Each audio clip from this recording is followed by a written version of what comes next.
Hello, everyone. Hope you guys are doing fine today. Thank the Lord for another Sunday. We're here. Monday morning for me, Sunday night in the US. Welcome, everyone, to the show. A couple of shout outs here. Good me and my dear friends. Hello, Yuko. Hope you're doing fine in Kyoto. It's getting warm here in Japan, right? It's supposed to be 37 degrees Celsius today. Pretty hot, about 100 degrees Fahrenheit. Hello, Matthew. I think Southern California is very hot at this time of the year as well. Yours, Owen, thanks for being here. All of you who are joining me now at this live stream, thank you for being here. I believe this quick sound check, but I think we are okay. Jairo from Brazil. Hello, Jairo. How are you? Como vai? I know you're learning English. So, what is above, what is below? Yes. So, welcome everyone for being here. Tammy, how are you? I'm so glad you're here. You made it. Even Victoria. Victoria made it. She is in Sweden and it's like 3 a.m. there. And so, I hope you have a Monday. It's a holiday for you that you can make it. You can sleep until late today. All right. So, thank you, all of you, for being here today. Yes, we have a few things that we should be talking about.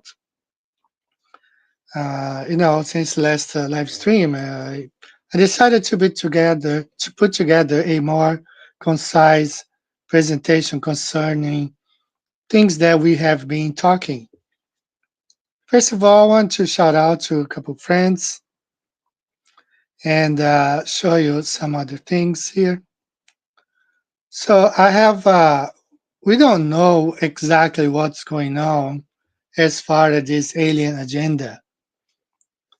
The symbol of and the colors of Venezuela is the color of the red wine. That's why here in Spanish says, "In my veins runs red wine." So they say that there's no blood in their veins; it's red wine. That's their national color, the jerseys. And so, what happened on the evening of June 24th? Everyone was expecting this alien aircraft hovering above the stadium, and we had an earthquake. And we know that those earthquakes now, I know that they are predictable, way ahead in advance. So pay attention here in this video. This family was watching the match in Venezuela exactly the time of the game. You can see here they were watching Brazil and there were two games going on at the same time. I'm not really sure. They were watching, yeah, I think it's Brazil and Scotland. And this lady here, look at her phone, starts buzzing. See there? She's getting the earthquake alarms, right? She's getting there, she's checking her phone, and you see the game in Brazil and Scotland's playing. And she keeps checking what's going on. And that exact moment, you see David Beckham drinking a glass of red wine. At the exact moment. So pay attention what's going to happen. Now they start running and everything starts shaking. It's not a coincidence. I mean, it's incredibly if anybody could say this is just a coincidence. See there? And that's when the earthquake, and everything falls and everything, the camera. And that's here you see the cover of I think the Economist magazine, the a glass of red wine being spilled. So I don't know. One might want to argue that it's just a coincidence. I do not think so. Shout out today from Oregon. The Trump administration's project to declassify new UFO files within a week, and we do have some new footage of UFOs. I'm gonna show you right now. That's from the last 8 hours. So let's watch Early this this. morning, the Pentagon declassifying a bunch of videos that look weird, like this one. Look at this. What's that? What is that? What is that? We don't know. They don't say that. This is basically, all they're doing. They're releasing videos with very, very little context. This one right here, a lot of people are talking about this. Is this some sort of like half deflated balloon that's floating? Well, that's what witnesses apparently said it looked like. As it was flying with the wind, maybe 12 feet, maybe 15 feet, according to the report. But again, inconclusive. Okay, what about this one? Is this like lens flaring, lens artifacting, or is that actually something that is shooting off some different direction, like pointy things? We have no idea. A six-pointed star, it was picked up by the sensor over the Yellow Sea last year. And we, again, have no idea what it is. They are releasing a lot of videos, not very much context. And then there are these videos right here. These are obviously my favorite. It seems to show some sort of unidentified object, but that is just scratching the surface of all of it. And as you probably feel, we don't have a lot in terms of solid, concrete details. So we're going to put a pause on all of this UAP stuff until we actually get some solid answers. Why didn't they manifest it or whatever? They were supposed to do this, the pre-programming, all the, the movies and everything. Why didn't they do that during the World Cup? Well, it's not over yet, but some of my Brazilian friends who have been looking at this whole thing have thought that perhaps they saw too many people were expecting it, and were aware they would probably think that this is all nothing from outer space, but it's a man-made event. So perhaps that's why they decided not to do anything during the this World Cup. But on the 24th of June, they knew it. They played the video exactly the time of the earthquake. David Beckham sips, you know, uh, sips some wine out of his glass exactly at the time when the earthquake, and the camera focused on him right at that time. So, I don't think this is all a coincidence. I think everything is planned, and it's a language they speak among themselves. We just have to try to break down and try to understand the messages that are being displayed in moments like this. Another thing that I want to say, I mentioned this, so there are a couple of videos that you can watch on YouTube about China's population. China's population is a lie, under 1 billion, too many dead, no one on the streets, no one in offices, no one in restaurants. China's population under 1 billion. This one here, they are disappearing. Something weird is happening in China. This one here, China's 1.4 population is a lie, only 500 million people. Very interesting. And this one I was watching, this is one that really caught my attention, this first one. Because in around, I think, I would say like halfway, they were interviewing a guy, and the guy says that his city used to have a lot of people, and after the jab, they disappeared. Many of them disappeared. So this is a sort of reducing the population, meaning, like that's what they are doing with this stuff. So very interesting video.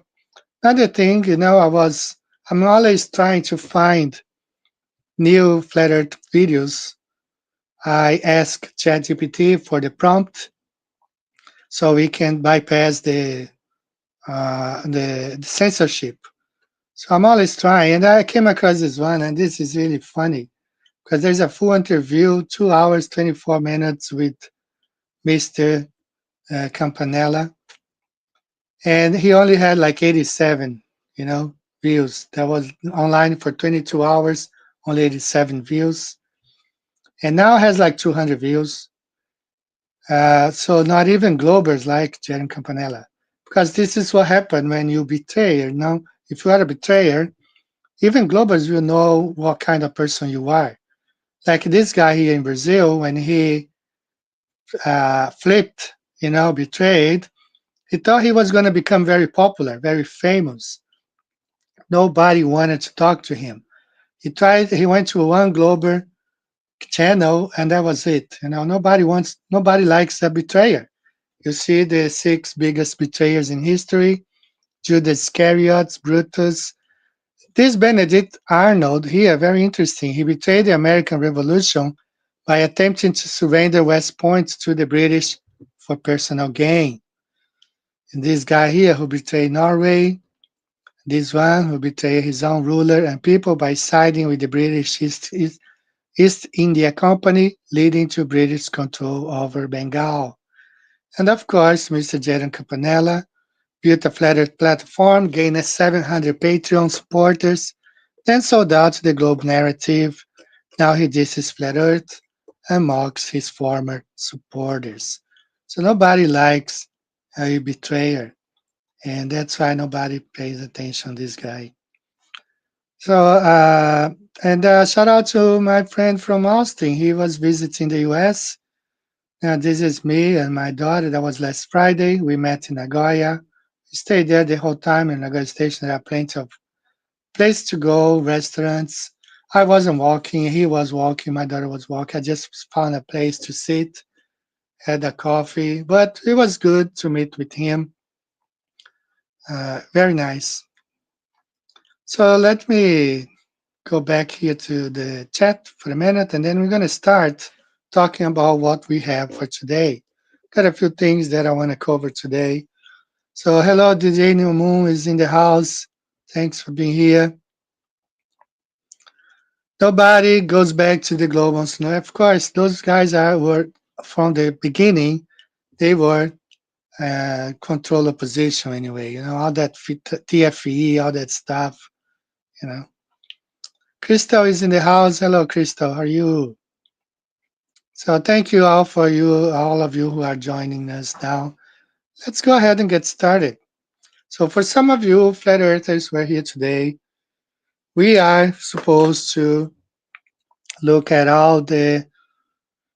we gotta look back to the everything, we've been taught it's been a lie, especially for the last 200 years, especially the last 200 years. So we're gonna look at everything that's been happening in the last 200 years. And last week I was talking about and I'm saying this, I'm not criticizing Pastor Dinodo. I love him in Christ, and I wish we could talk because he has blocked me and he doesn't want to talk. But I wish we could talk someday. Uh, what I'm gonna say is just like it's pretty obvious, it's out there, and we should not be afraid of looking at. If you're searching for the truth, you gotta be looking everywhere. You know, don't protect this side. I think it's like I had an experience this week with a friend.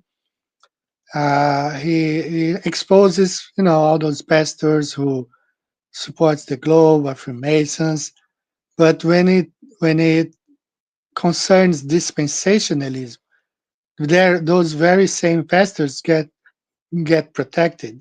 He protects those guys.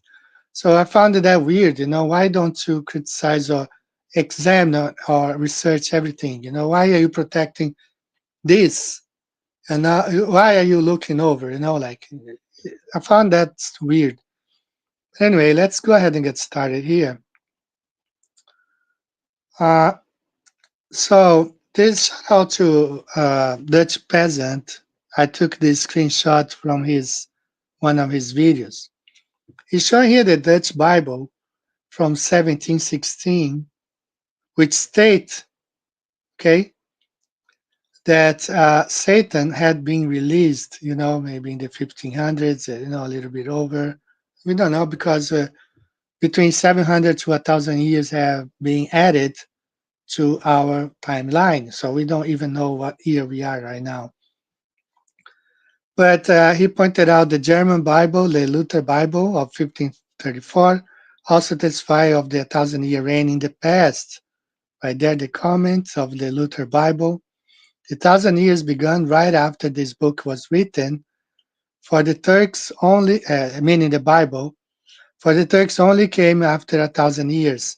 Till then, the Christians remained and ruled without the devil's deception. Notes on Revelation 20. So Luther was saying here after the devil was released in the 1500s, according to the fake calendar, the Turks were able to do what they did. And here, the Dutch Bible, almost no peoples, either in the East or in the West, were completely free of deception at the time of Satan's release and for some time afterward. But I went further and I researched all the other Bibles. So I downloaded the French Bible, the French Geneva Bible, 1562. It does contain the same note there. So some others I still have to download. There's the Spanish, little known, perhaps not, but some others, even the Catholic Church, the Reina. This one, 1637 from the Netherlands, also 1604 until 700s. The annotated Luther Bibles all have this commentary that Satan had been released and the 1,000 years are in the past. The David Martin French Bible, same thing. The 1744 John Frederick Cotteswald Bible, same thing as the comments there, the 1,000 years, uh, the Millennium Kingdom are in the past. And I'm trying to find the 1753 Portuguese Bible to see if there's any note there about it. Very rare, very difficult to find, but I'm looking for. So up to the 1700s, late, perhaps 1753, we don't know, but at least half of the 1700s was common knowledge, the idea that the 1,000 years of Christ had been in the past, had already gone. Okay, so what changed it? So in the 1800s, things started to change. You know, so let's look at this as dispensationalism as a made in USA doctrine, from the Manifesto Destiny to Zionism, exporting American theology to the world. So there is a video on BBC from the 60s where the two guys are talking and they go in details on how many things are planned, from rock music to the hippie movement to disco, to everything is planned, and sometimes 20, 30 years in advance. So they have an agenda, and every decade, and they have for the century, because everything that happened in the 1800s was to prepare America, and it's called the American century, the whole 1900s, because everything was prepared in the 1800s for that. That's where we're going to look right now. So we had this guy, Fabian Guglia von Wellinghausen. He's from Russia. He took a voyage around the flat Earth. Took him 2 years. He went from 1819 to 1821. So it took him 2 years to go around. Of course, if Antarctica was just a little continent, it would take him 6 months the most, but it took him 2 years. So when we finished in 1821, he published a book about his voyage, in details. And the interesting stuff in his book is that the measurements, the distance, the way they explain the latitude as 360 degrees, not 180 and the east and 180 west. Everything was based on a flat Earth and on a flat Earth map. So what happened? 2 years after that, in 1823, they released the second edition of his book, and everything had changed. They changed everything on the book to globe, everything in just 2 years. So you see the deception. They changed the book, the first edition to the second, from flat Earth to globe Earth. In just 2 years, they completely erased the history right there. Other things that happened in the 1800s. So what do we mean the universe is flat? Part two, in which we actually answer the question. So this is an article from the Scientific American that in the 1800s, George Bernhard Riemann, okay, this mathematician, he is the one, the mathematics required to fully make sense of curvature was invented in the mid 1800s by George Bernhard Riemann, and it's rather intricate. But curved space is a fact of life, blah, blah, blah. So they had no way to navigate a so-called globe because there wasn't even a mathematics that could calculate anything on the globe, spherical. There was not, everything was done because the earth is flat and everything was done calculated as earth being flat. So everything started changing. And as a matter of fact, his theory, I think, was like 1825, that the so-called Haversine formula was created. In the 1800s, everything started changing in the 1800s. You see here a Times of London, published in 1872, and this is an article that the Chinese astronomers published. They paid, and they placed this in 1872 in the Times of London. We have better philosophers and men of higher intelligence than any you have ever been able to produce. You tell us that the earth goes round the sun, when we know by our senses that it does not. If you won't use your eyes and believe what you see, you must be deaf to all teaching and instruction, and we will have nothing to do with you. Okay? Parallax quoted that is on page 254. That you see the article published on the Times of London, 1872. So you see a lot of changes here. Paper dinosaurs. The word dinosaur is coined in 1842. Right there, you can find this article online. 1842, they came up with this dinosaur stuff. So many things happening in the 1800s to change the future, the next 200 years with what we have today. So America's plan to influence the world to create the American century. It all started in the 1800s. So early in 1823, we have the Monroe Doctrine. The original purpose: keep European powers out of the Americas. In the American century, the Western Hemisphere becomes the starting point for broader American leadership extending beyond the Americas. Now, number two, in 1840s, this is where we get into dispensationalism, right here. It's called the Manifest Destiny in 1840s. The original purpose held that Americans had the providential. Now, pay attention to this providential, because this is a Freemasonic word. Okay, the Freemasons love this providence word. They use it a lot. You see, you can identify if someone is a Freemason because they use this. They say thanks to Providence. They say, oh, Providence did this, Providence did that. That's a Freemason um, coined word. So we have that Americans had the providential mission to spread Protestant religion and its eschatology, the whole dispensationalism idea. Democracy, capitalism, American education, institutions, and style. Then we have the sea power, the Manhattan in 1890s, original purpose, naval supremacy, overseas bases, control of trade routes. Okay, that plays a long part here in the American century, 1900s. Strong navy, worldwide bases, and protection of international shipping becomes central to U.S. leadership. Have the open door policy in 1899. The original purpose: equal commercial access to China. Those single powers should dominate. And then it plays a part again in the American century. I'm not going to go over the 1900s. What interests us now is the 1800s so far. Okay, so this is all from the 1800s. Everything we see in the 19th, 20th century came from the 1800s. So let's get into religion, and then you see how dispensationalism plays a part in the American conquest of the eschatology, and it's spreading.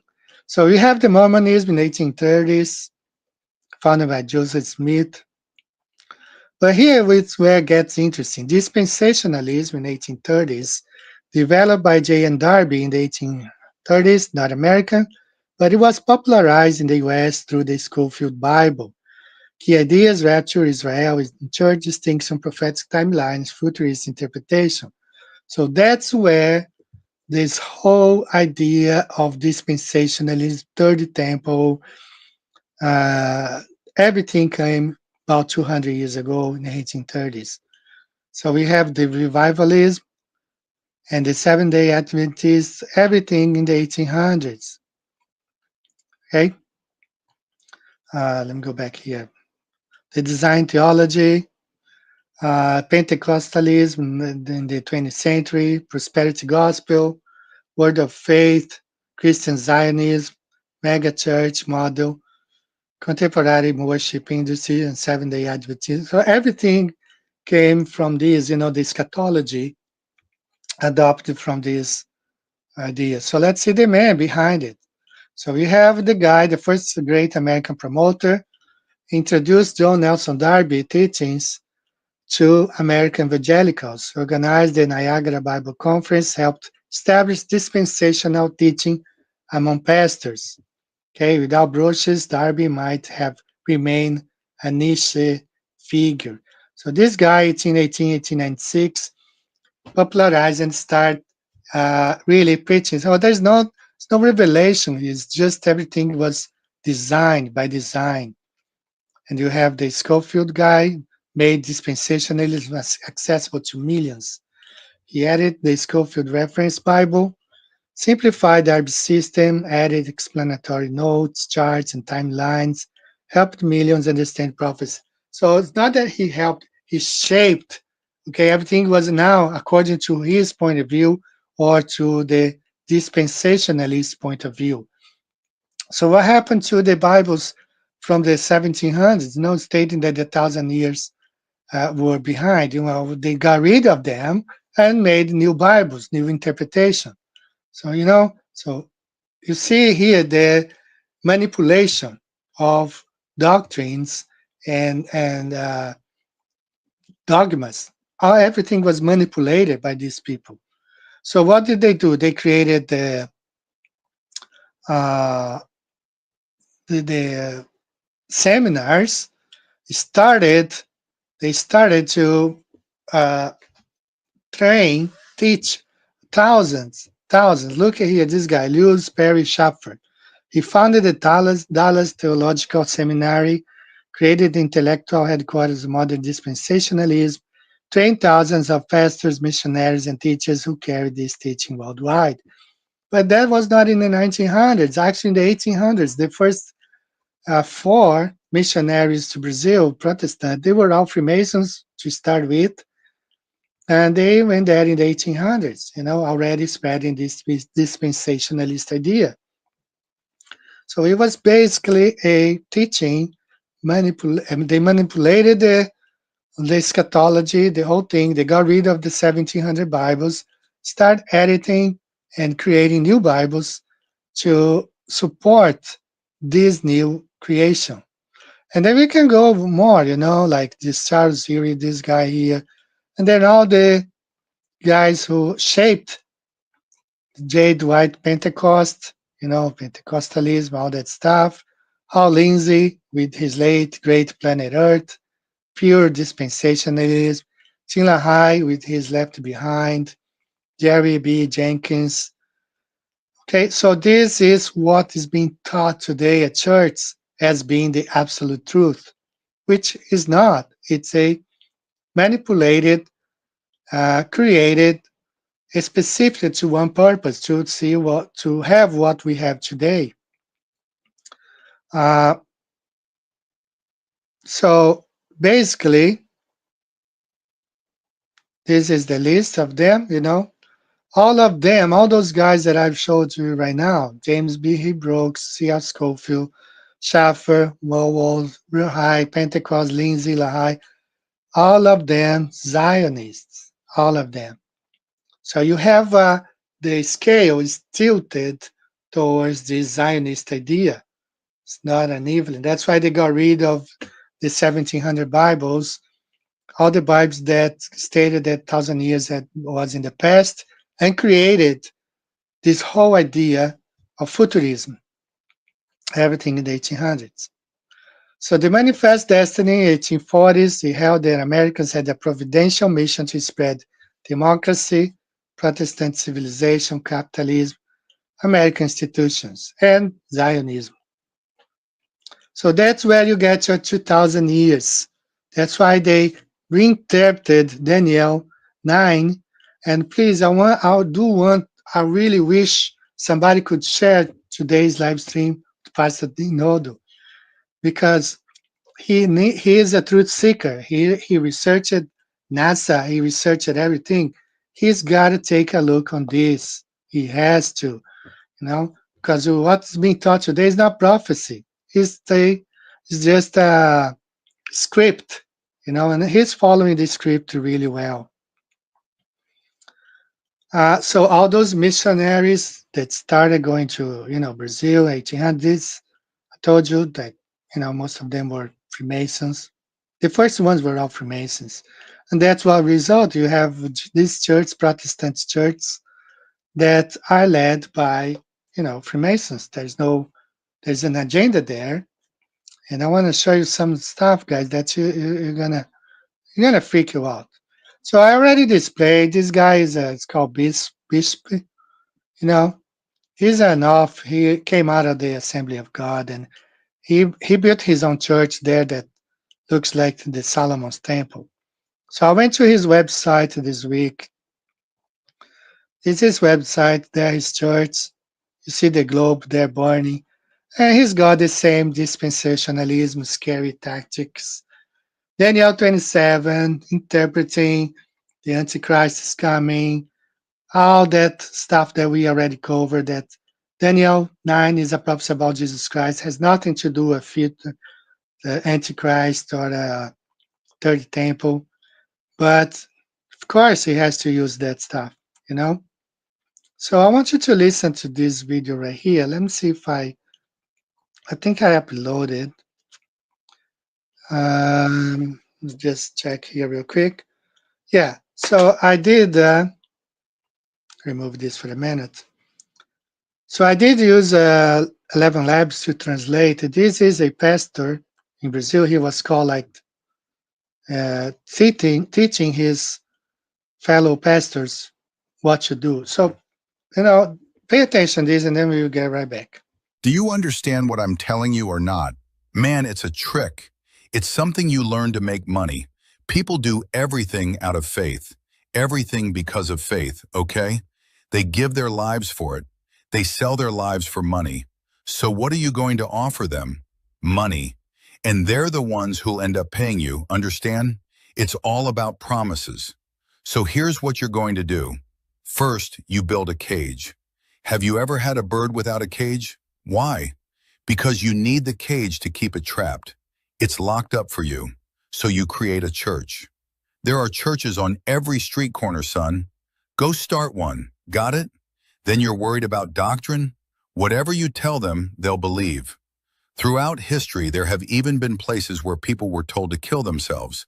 And they all did, Come up with the blessed bean, the blessed newspaper, the salt mat, the anointed water, the water from some special place. You get it? What matters is that you make promises to them. If you do this, you'll receive. If you take this anointed water, if you bring the offering envelope, God will honor you more and more. You invent something and you build a cage. Keep them trapped inside it and say, "These are my people." Then create your own doctrine so they'll become just like you. Understand? Your people have to become your image. Understand? Tell them that baptism in the river is special, that it washes away their sins. Tell them their sins float away in the river. Understand? Then sell them a little bottle of anointed water. When they drink it, they'll feel like they're being blessed because of the water. Understand? Then bring out the offering envelope. Put out the envelope, ask for a large amount and say, "If you believe, you'll take part. If you don't believe, you won't. That's it. You've shifted the blame onto them. Understand? That's how it works. Otherwise, you're just throwing money away. But if you keep preaching grace, the love of Jesus, and that Jesus saves, you won't make any money, son. You'll starve one of these days. All right, this is a pastor. He was filmed, like giving some instructions to some of his colleagues how to do it. And I tell you, I had an experience very similar to that. Back in 2000, I believe it was 2015, early 2015, I met an American missionary here in Japan. At first, he seems to be a very nice guy. I liked him, and I thought was a very nice guy. I brought him here. He sat down here. We talked a couple of times, and I found it weird because he used to go to America to go back to church and request money there because of the mission here in Japan. Blah blah blah. But he was building stuff here. He was like buying houses and stuff. But that's okay. I have nothing. He told me he had inherited money anyway. But then one time he came over here and we talked here in my living room. And he proposed something, which I share with my wife later. And she told me this guy is not a missionary. He is a businessman. He is something else, not a missionary.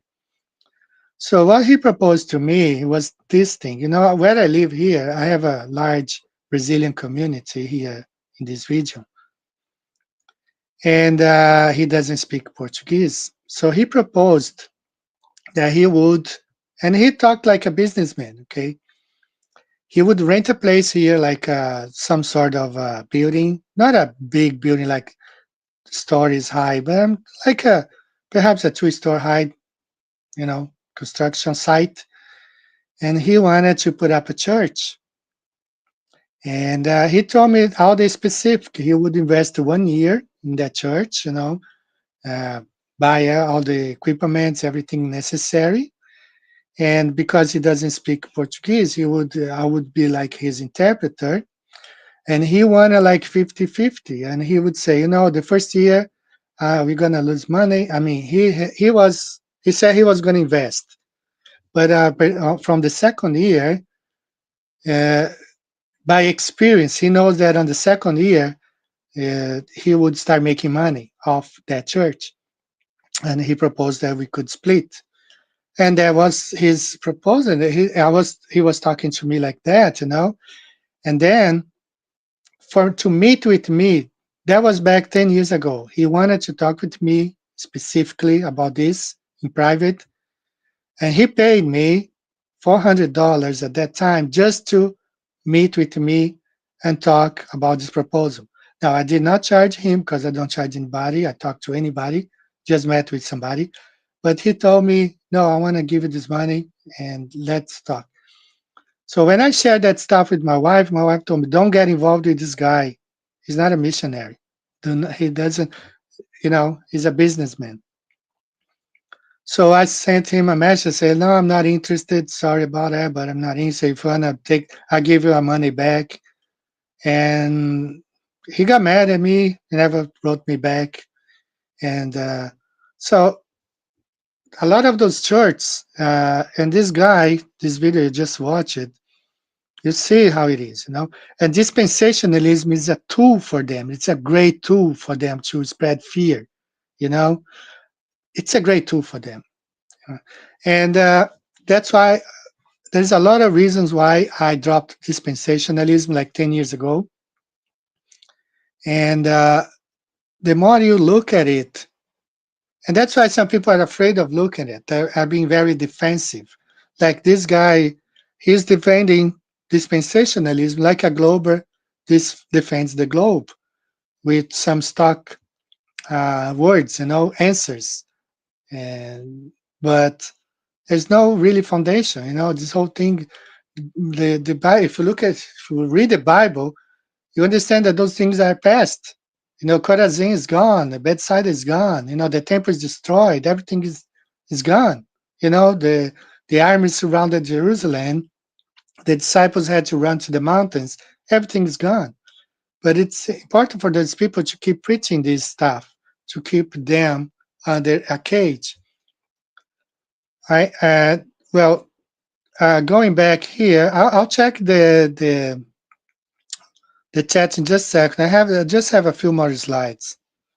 So this guy, this very same guy, this bispo here, is an offshoot of the Assembly of God. Fraud. The fraudulent bankruptcy de Mercedes Digimais Bank and the suspected offer of purchase, blah, blah, blah. So what did this guy do? He created a bank, like a bank. And besides founding his own church, he founded a bank.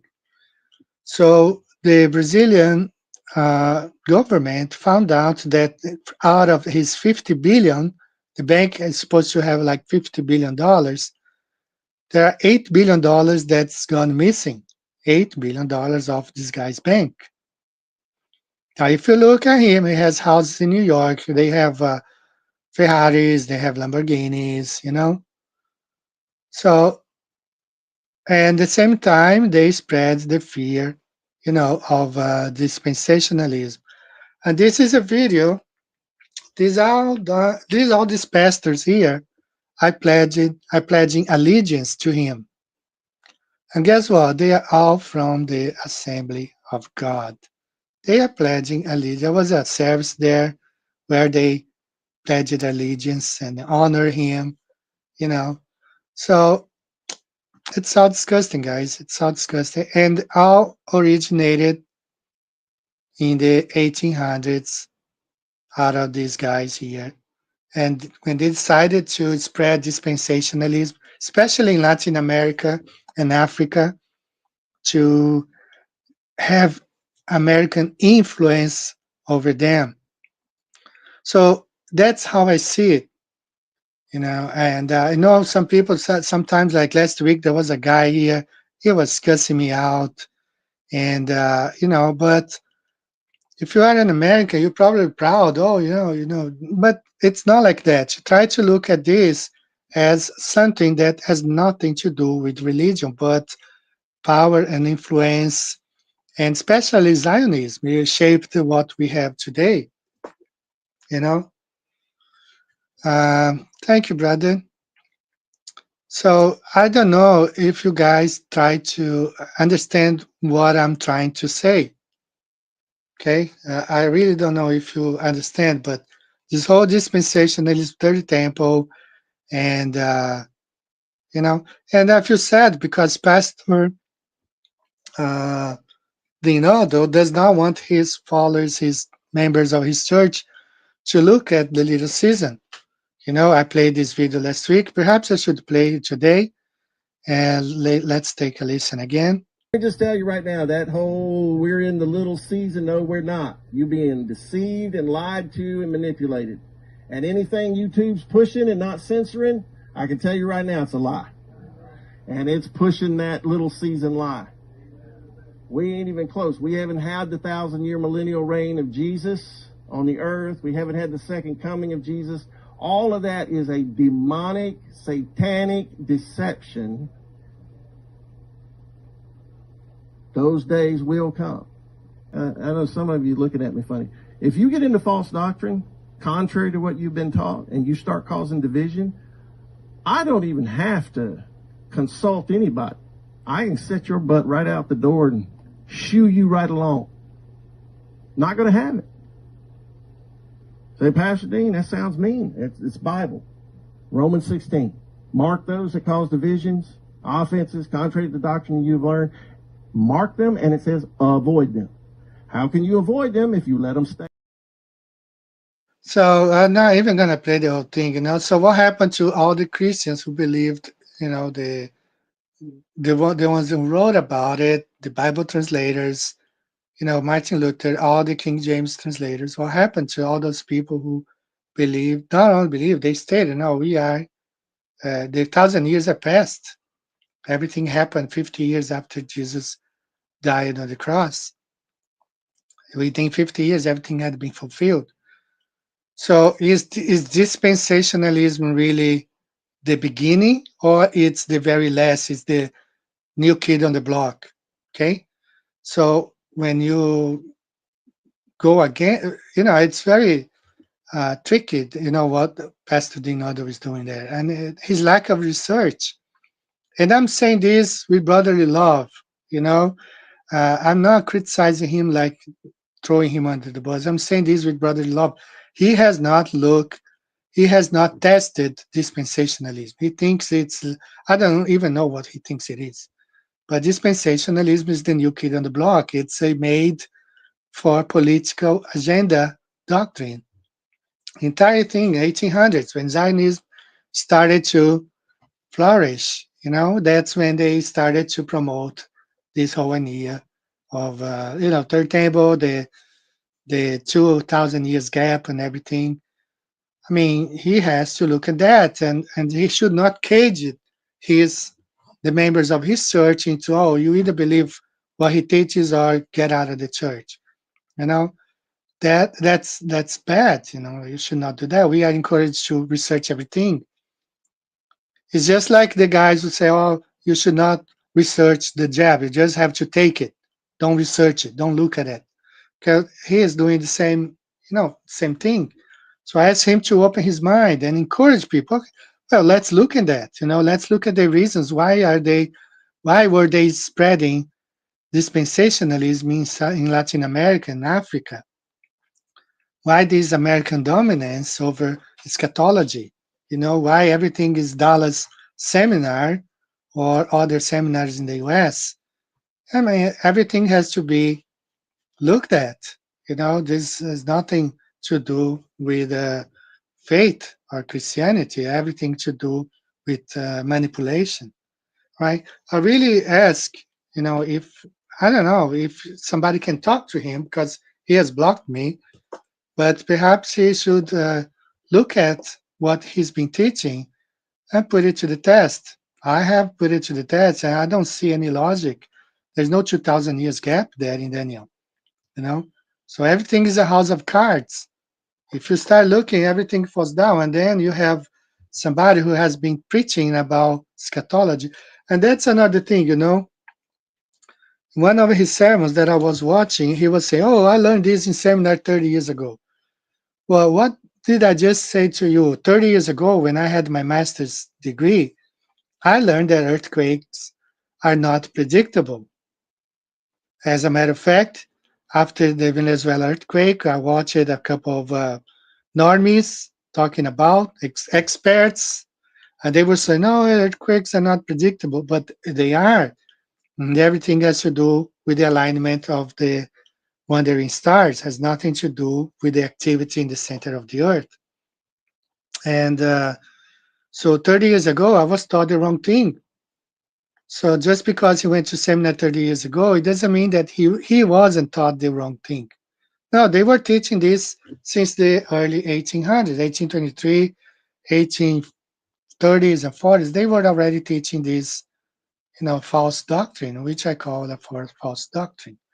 Okay, so everything is to benefit Zionism. That's what it is. It's a made for a political agenda.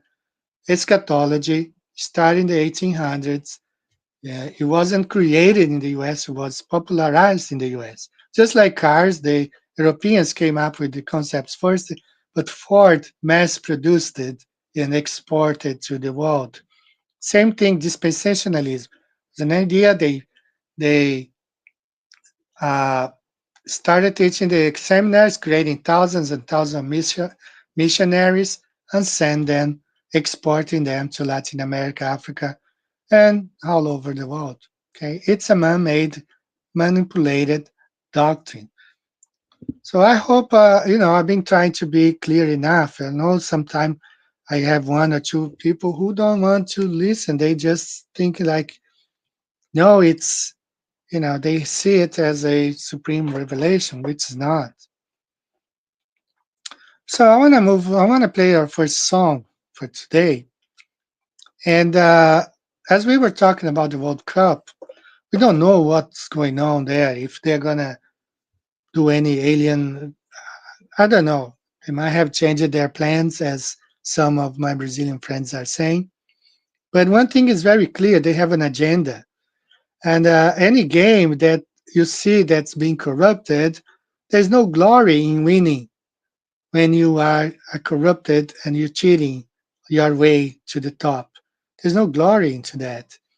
But a specific people like to do things by cheating, and they cheat on everything, you know. So I'm gonna play this next video, and I hope you guys understand that it's not flat Earth related, but I put it together because what's going on right now. Let me see if I find it here. Yeah. So let's take a listen to this video right here. This July, please bring the fourth cup to Argentina in the Mundial.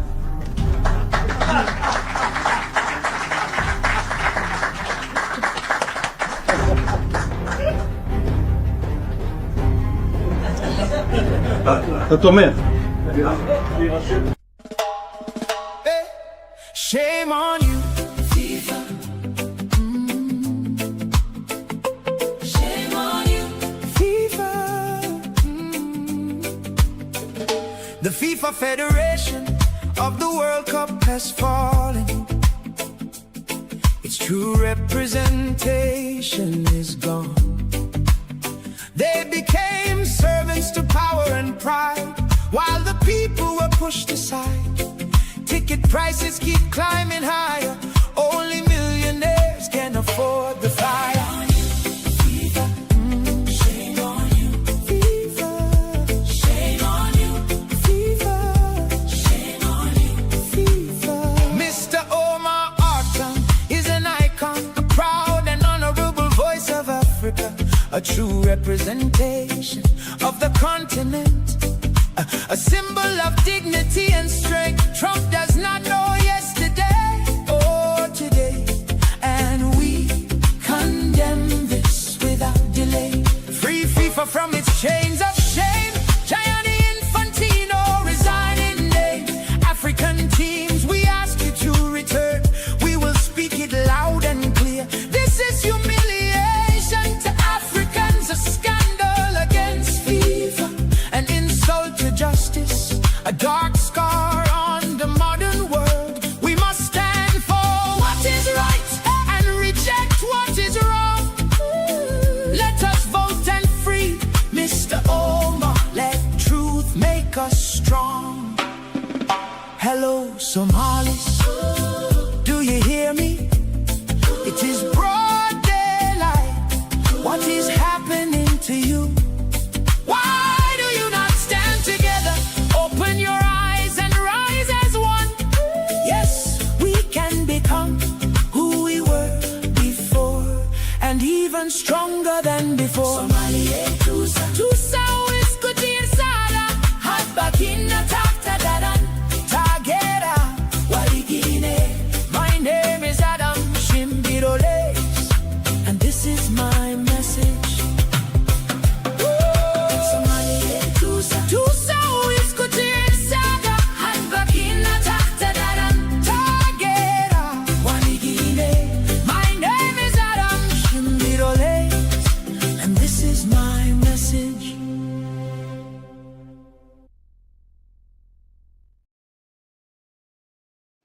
All right, that was it's very sad what's going on. So there is, I don't know, this is not about soccer. I don't want to talk about it, but it's very sad what's going on there. Corruption and manipulating. Everything is manipulated by these people, from the 1800s, from the seminars, the Bible, the New Bible, Scofield Bible.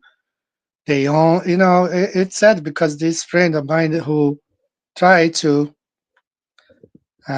defend dispensationalism and attack the little season.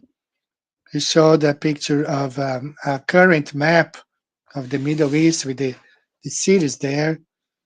You're using a McGraw, Tim McGraw, Maxwell, Robert Maxwell, and Ghislaine Maxwell publishing company book with a map they published.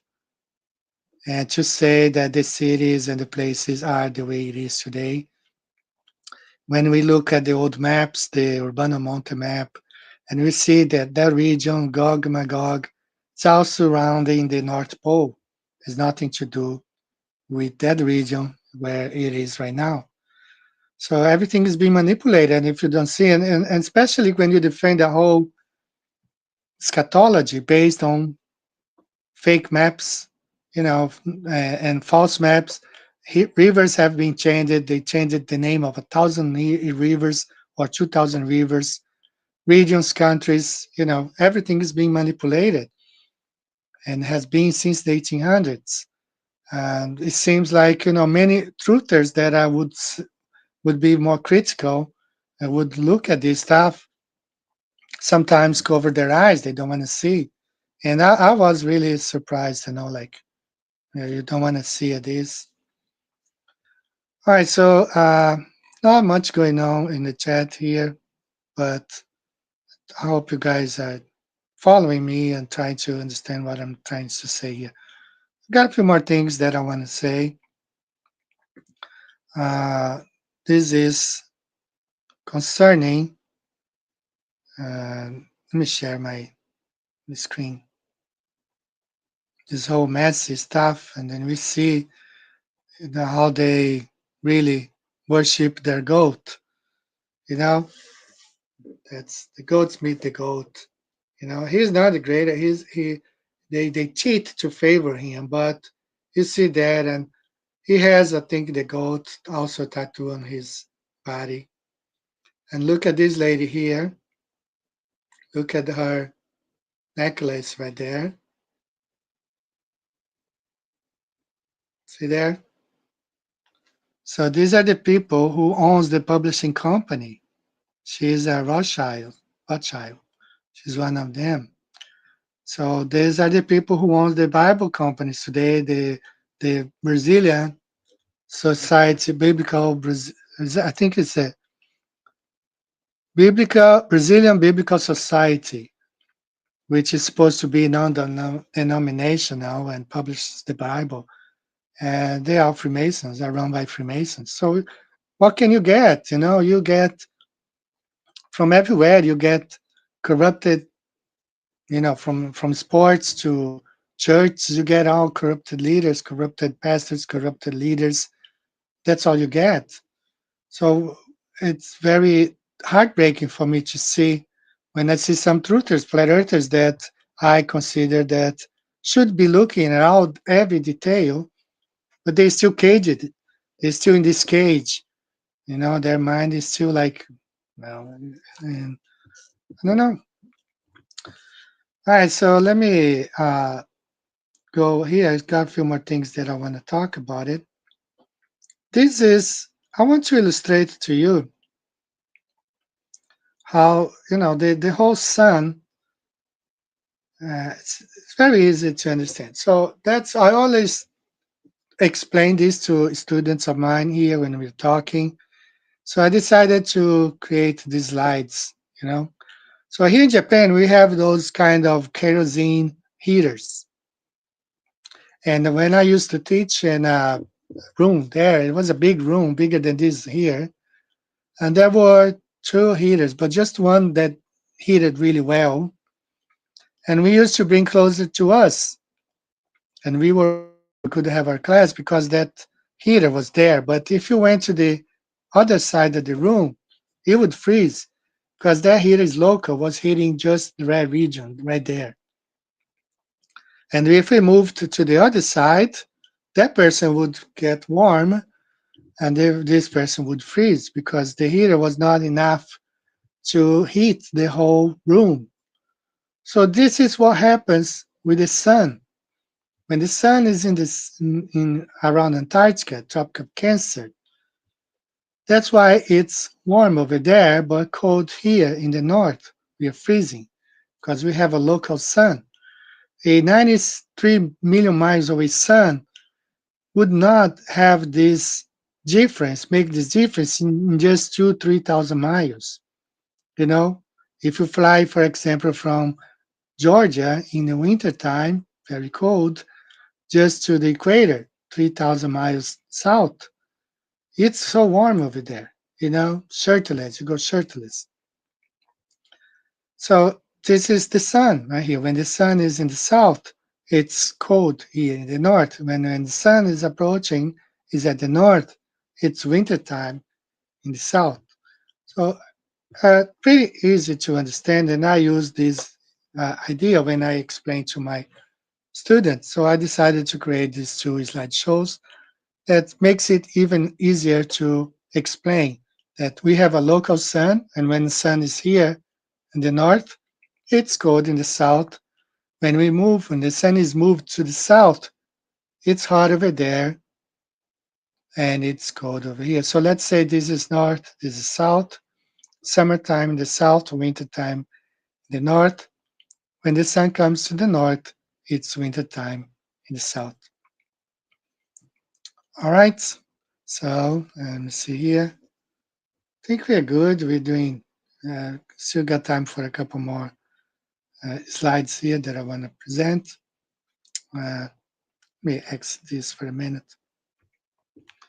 So last week we did have a guy. I had to block him because every time he's on the show, he's always very aggressive, extremely aggressive, and calling me names just because of the little season, because he's stuck in the matrix, in the futurism matrix, created, manipulated, and some people can't break free. So these are I have shown these slides before, and I will just share again. Dispensationalism and globe, they go hand in hand. You cannot break them apart because, both of them extremely highlighted. Actually, I want to talk to you. I have already 500 compilations, TikTok compilations in my channel uploaded. So it's very hard for me to find one video that I included in a compilation, let's say 4 or 5 months ago. I don't know where exactly the video is, but I remember one of this person. She had found a book written, I think it was 1793. It's either 1783 or 1793. It's an American book. I think it's an almanac. So it's not a religious book, you know. And it talks a lot about survey and many geography related topics, right? And half of the book, it says there is a title on the second half of the book. It's titled "The Doctrine of the Globe." Okay, again, this is not a religious book. It's not criticizing the globe. It's just presenting the doctrine of the globe. That was 1783, 1793, something like that. And then he flips the page and he starts reading. He's showing like the problems that we now have to find solutions because they are being told to teach the globe from now on. So they were having the book is pointing out the difficulties and the challenges, not the rejection. They were not rejecting the globe. It's just looking at the problems they would have to face and the challenges they were facing into transforming everything from flat Earth to globe Earth. That's what I'm saying. That's the Haversine law, Haversine formula created in 1825. So everything changed in the 1800s. They started this new globe, and along came this eschatology.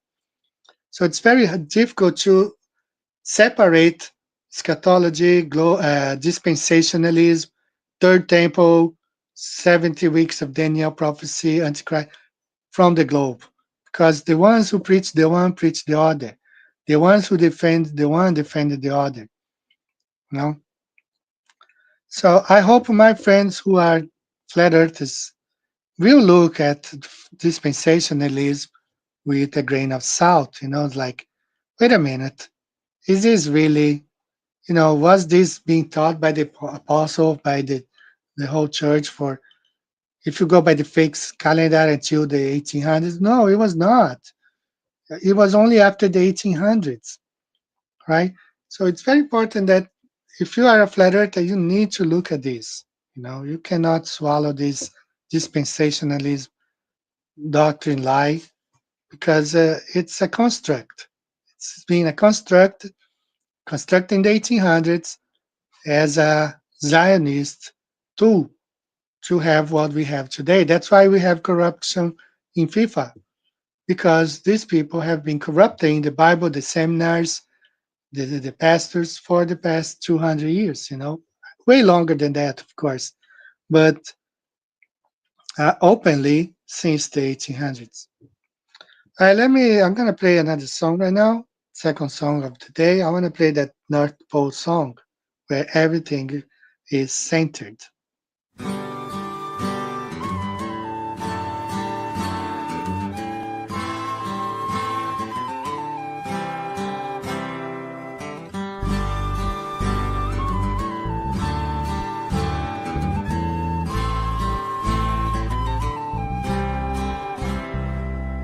You can take your trip down south, a bit of fun to do. I hope you find what you're looking for. I pray you don't turn blue. I am lured up to the north, a feeling stuck like glue. I sense the answers that I seek on a mountain called Nauru. I'll be welcomed a hero for making the dreadful trip. Making the dreadful trip with hugs all around from the flat earthers who followed the same script, followed the same script.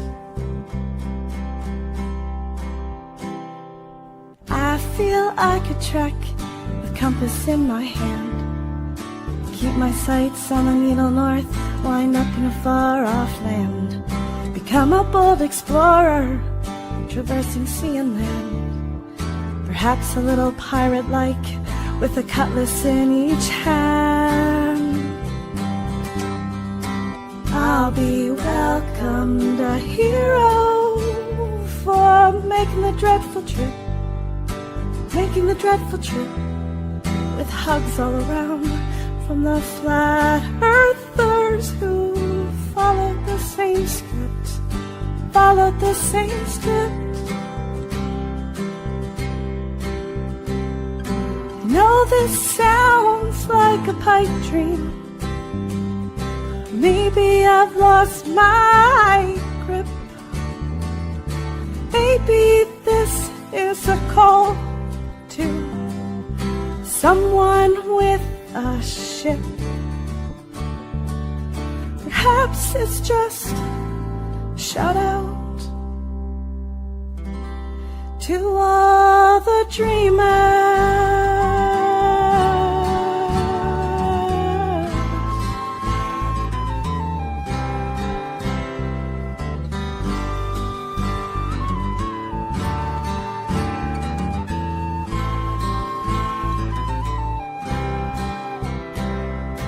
I'll be welcomed a hero for making the dreadful trip, making the dreadful trip, with hugs all around for my fellow flat earthers who followed the same script, followed the same script.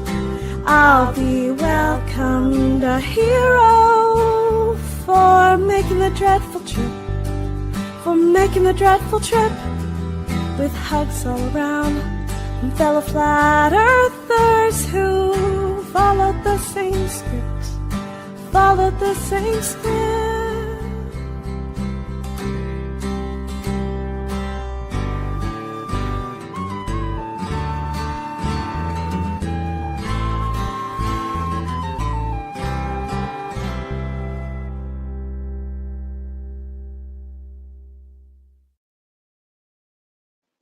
All right, I really like this song. I'm going to be talking about the flat earth, the North Pole in just a second. I want to share this first shout out here. Thanks for, thank you for the comment. Thanks for another some video. I just recently found your channel. I appreciate, brother. Thanks for being here today. And I don't flattered. I want to shout out to you. I'm gonna share here a video that is sent to me. You guys see this video was like 14 years ago, Antarctica, and again you will not see. Guess what? You will not see here. Let me remove the comment just a second here. You will not see the sun behind the mountain. Right, this was uploaded like 14 years ago. Union Glacier base camp. You see the famous Mount Rosman there. So this is south. Okay. Now I'm gonna play. You see, the sun is west. You will never see that sun behind the mountain ever. Only on the fake TFE videos. See there? That's the sun west, and then he's gonna give it like 360, and then he's pointing north right there, north, and then east. No matter when, the only time you see the sun behind the mountain is with the fake experiment performed by Jaron Campanella and his buddies, all actors there. No sun behind Mount Rosman ever. I've never seen. I've watched Brazilian footage. They have bases over there. Everything you don't find. Never ever. All right, guys. I want to highlight to you. I've been uploading a lot of videos. I got a lot. You know, you can find. But if you go to like the Flat Earth sermons, just this week I uploaded a whole bunch. I even uploaded like the base biblical cosmology. But this guy is from Scotland. It's a Bible cosmology, biblical cosmology uh, Bible study. So I don't mind if the person is from Africa, if it's a woman, if it's a man. It's we don't care. You know, as long as they are preaching about the flat Earth as a biblical model, I'm uploading the videos there. So it's really a channel reserved just for anything flat earth Bible related.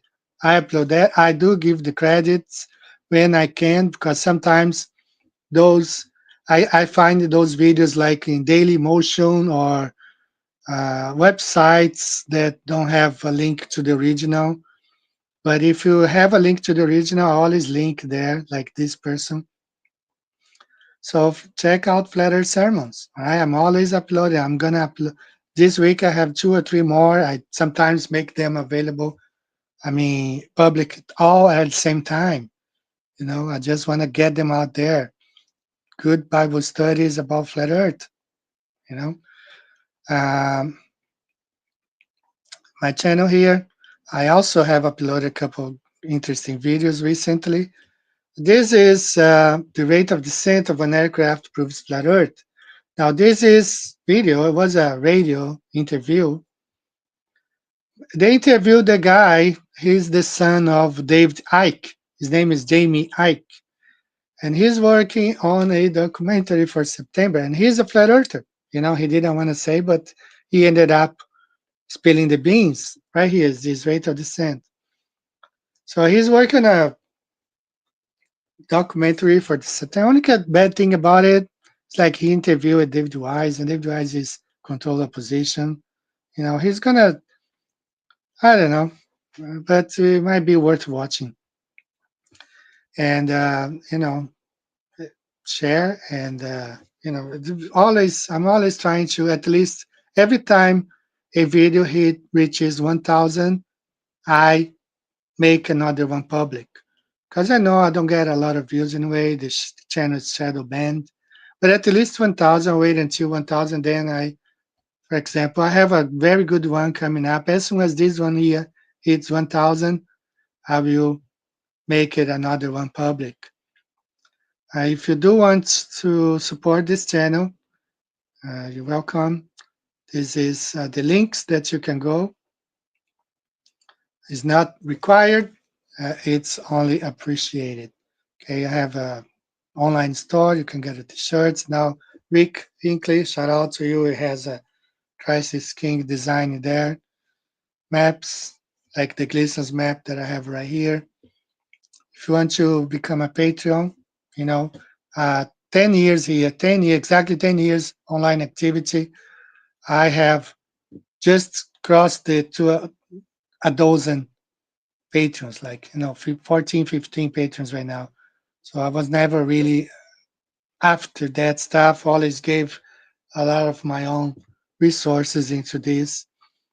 Only recently, for some health reasons, that I decided to have a Patreon. If you want to be part of it, I would appreciate, but it's never required.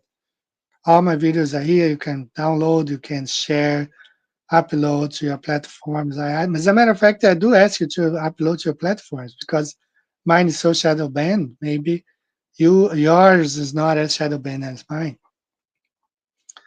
All right, let's go back here to the live stream. I think we've gone for an hour, 20 minutes. Let me see what else we have. Let's see some of the comments here. So Lisa understands what I'm saying. Thank you, Lisa. What I'm saying, like, I'm not from the US. So having all those missionaries coming to Brazil, so what's the agenda? Why are those people preaching the whole thing? What's going on?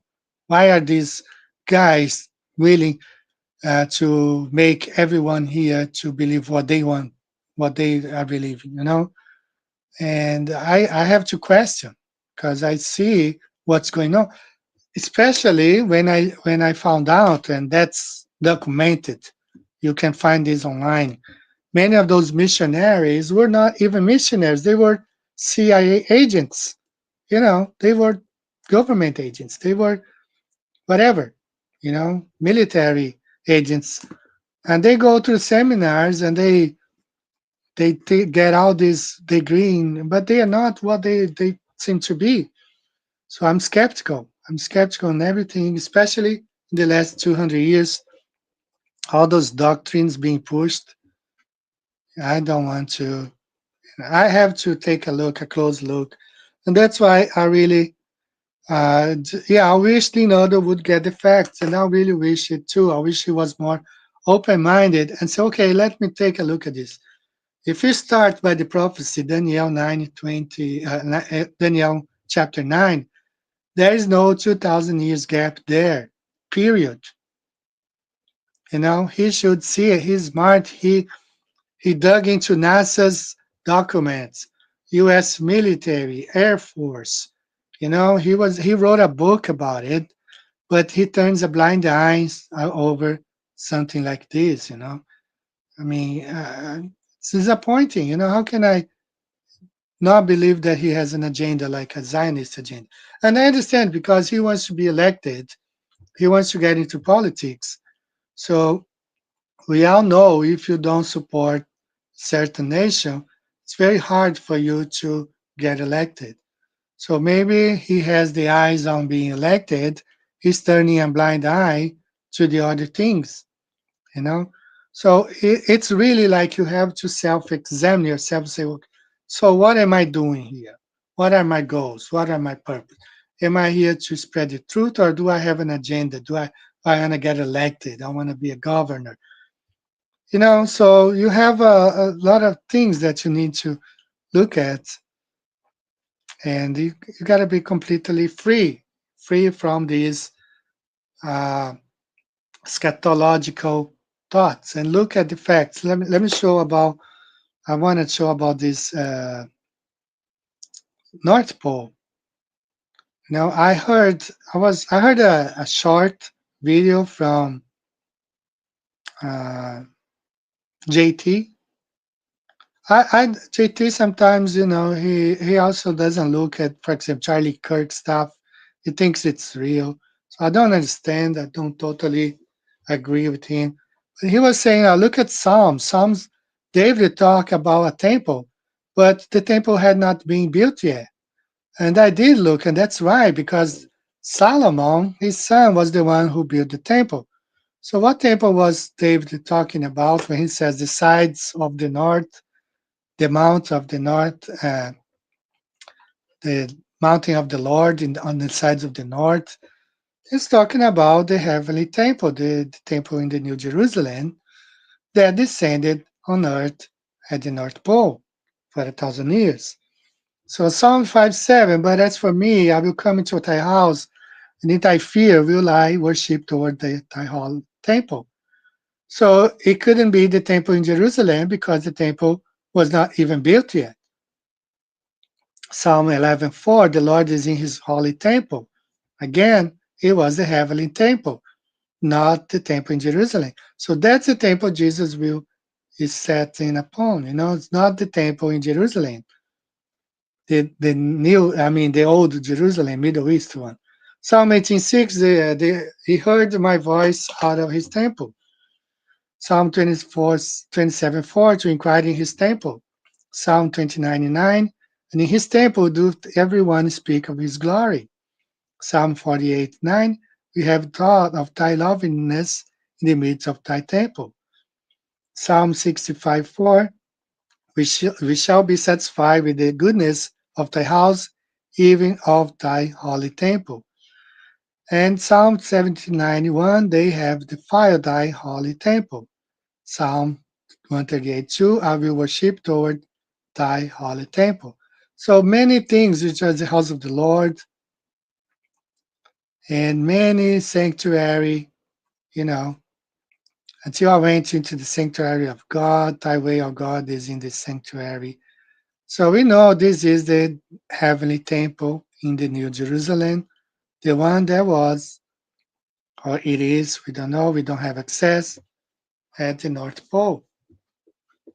Not in that place they call, you know, Jerusalem today. All right, guys, so we are almost there. Let me see if I haven't forgotten anything. Um, oh, yeah, I want to share these pictures right here. I got it off a Telegram group. So this is and that's why I say to you guys have to watch it, even those North Pole and Bible study. Maybe I should share that stuff here. Let me see if I have it. I do. I think I have a link here for that. Uh, it's the whole North Pole. Yeah, just give me a minute. I'm gonna find it. What I did, he preached it like 5 Sundays concerning the North Pole. If you put it together, his 5 sermons like 10 hours because the music is playing and the whole music playing and everything there. Hold on, guys. Let me see if I find it here. Uh, and then what I did, I said, well, I downloaded everything. And then I added all the 5 videos together. Okay, I found it. I added all the videos together into like 3 parts, not 5 like as it has, 3. I took it away, all the songs, all the requests, all the communication, and I created a playlist, North Pole, right there. It's an excellent Bible study. And if I had not watched this one, I wouldn't be convinced that the North Pole is the site where the temple of God. That's why you have the northern lights right there, you know.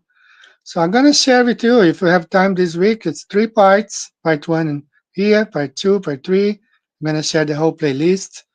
It's 9 hours long, 8 and 9 hours. You watch the whole week. It's an excellent Bible study on the North Pole.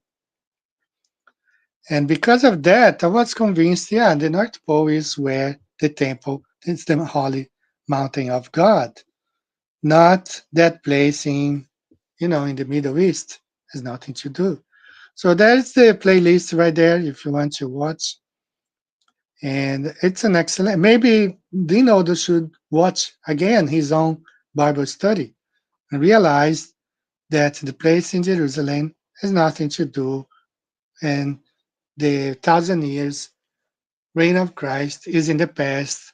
just as it was taught on all the Bibles until the 1700s, mid 1700s. Everything got changed in the 1800s. All right, guys. I hope you guys have, I don't know, learned something from today. All I'm asking you is to look at, you should watch, listen. It's an excellent, you know, uh, Bible study. I watch it literally. I watch it 3 times. I watch it when he preached it, and then when I download it, I edit. As I was editing, I was watching, removing this, and then after I uploaded everything, I watch it again to see if everything was all right. So I did watch 3 times. Okay, and it's very nice. You must watch. It's a must-watch Bible study, and perhaps he should watch it. His church should watch it. He should encourage his church to watch, instead of preventing them, caging them into the futurism lie, which because it is a lie. So, guys, I do appreciate you all for being here today. Thank you so much. You are my friends, my brothers in Christ and sisters in Christ, my flattered brothers, and it's very nice to hear from you, get messages from you. To meet, like I met a guy here from the Austin, Texas, traveling to Japan. If I can make it, if it's not far away, because I can't spend money going to Tokyo, Osaka. But if you're local here, Nagoya is a great city. It's the 3rd largest city in Japan. It's worthwhile visiting. And I hope I get to see you again next weekend. All right? Thanks so much. May the Lord bless each and every one of you. And I'll see you around. All right? Take care, guys. Bye-bye.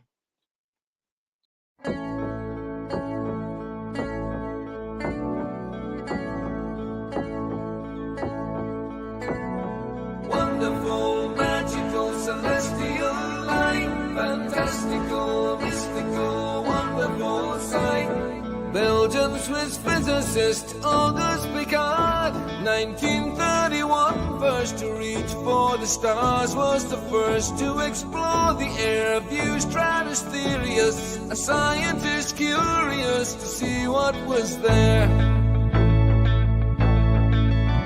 An aluminium black ball on a helium balloon, hydrogen, with photos and instruments, sailed towards the moon, rose in just half an hour, 52,000 feet, 10 miles of dense air pressure, up a dead drop in heat and cold, but disproving gravity.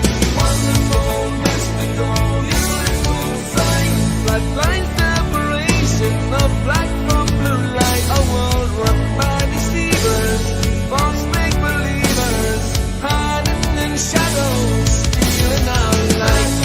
Mystical, fluorescent light, wonderful, magical, awesome, yes, stealing our light. Wonderful, let there be light, supernatural, eternal, supernatural. Up we go, higher than rainbows, higher than mountains, above cumulus, Olympus, higher than air, high level horizon, 360 around us, but right round behind us, any height that you dare. The sun and the moon both revolve above around us, to forever short time pass intelligently there. You'll never beat us, you'll never defeat us, no more you deceive us, keep the wheel like air. Kipper and Picard were the first ever known to reach up there. Divine luminescent light, mystical, wonderful, celestial light. So what was their eternal testimony? What did they report back to humanity? Said it seemed like a flat disk far as eyes can see, with an upturned edge fading into infinity. A mystical, ethereal, celestial sight, a divine creation, a clockwork of light, designed hid by deceivers and false make-believers, still cowering in shadows, still fearing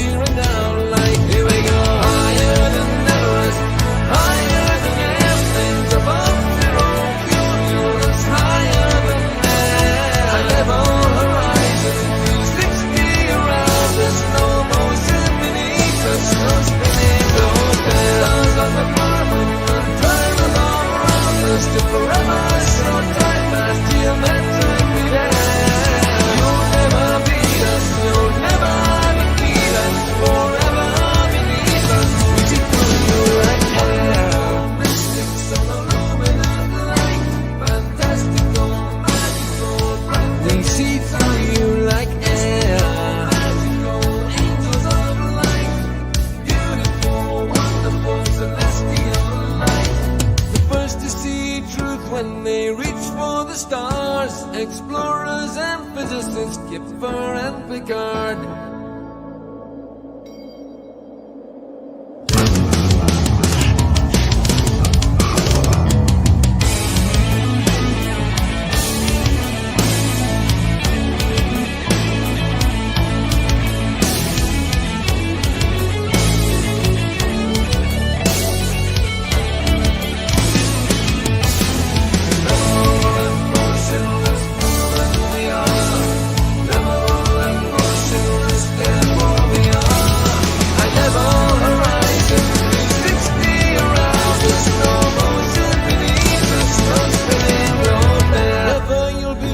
Never you'll defeat us, forever beneath us. We see through you like air.